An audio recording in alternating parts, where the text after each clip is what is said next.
आज मैं आपको ऐसी घटना की जानकारी दे रहा हूं जिसको सुनकर आप भी हैरानी में रह जाएंगे। अक्सर सुना जाता है कि रात गई बात बीती, राई का भाव राते गया। ऐसा ही देखने को मिला है जब शिक्षा मंत्री गहरी नींद में सोकर उठे।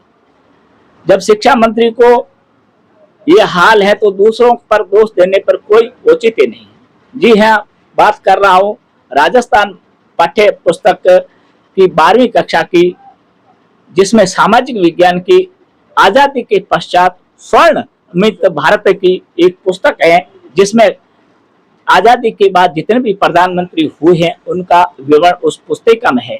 उसमें कवर पर नेहरू, गांधी, इंदिरा गांधी के कवर पेज पर है वो पुस्तक है। लेकिन पाठ्य पुस्तक जैसे ही सरकार बदली तो उसको बदलने का विचार था, लेकिन जब सरकार बदले करीब 1.5 साल हो गए हैं और हमारा नया सत्र जुलाई से प्रारंभ हो चुका है।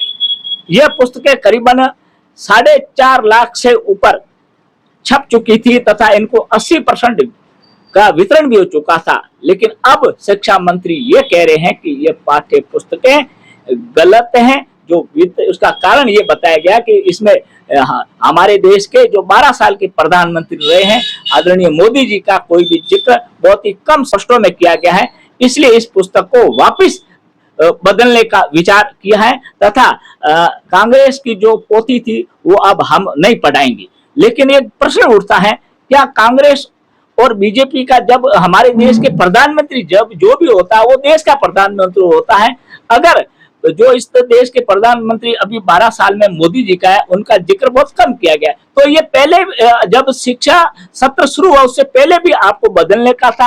आपने हूब टू हूब वही पुस्तकें छपा दी।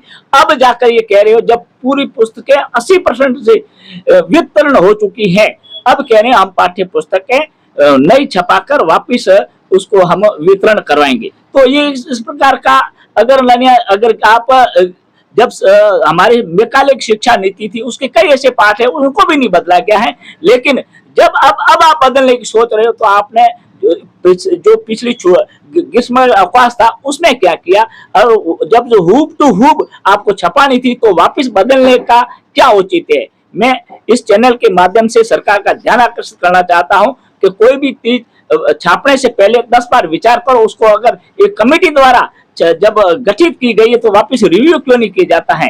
बहुत बहुत धन्यवाद।